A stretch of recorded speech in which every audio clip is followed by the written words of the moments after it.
এই দেখুন মোবাইলের মনে ভিতরে হলো আওয়াজটা রাক্ষস মোবাইলের ভেতর পাসওয়ার্ড থেকে দিয়ে এলো। বন্ধ প্লিজ করা দিদি আছে। আমাকে ফোনের ভেতর থেকে বের করো, এক জাদুকর পাসওয়ার্ড দিয়ে ফোনের ভেতর লক করে রেখেছে।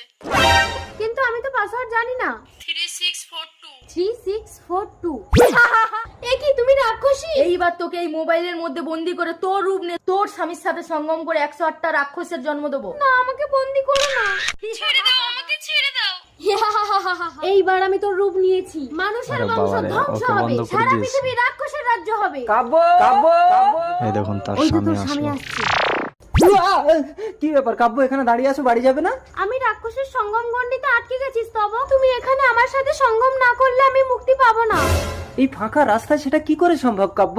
তুমি গণ্ডির ভেতরে ঢুকে আমাকে স্পর্শ করলে কেউ আমাদের দেখতে পারবে না স্তব। তাই কই দেখি। একটা জাদুঘর আসবে, দেখুন জাদুঘরটা কি করে। ও রাক্ষসী, ওকে স্পর্শ করো না স্তব। मेरा नाम चादू, আমি দেখাই জাদু, রাক্ষসী মোবাইলে কাবু।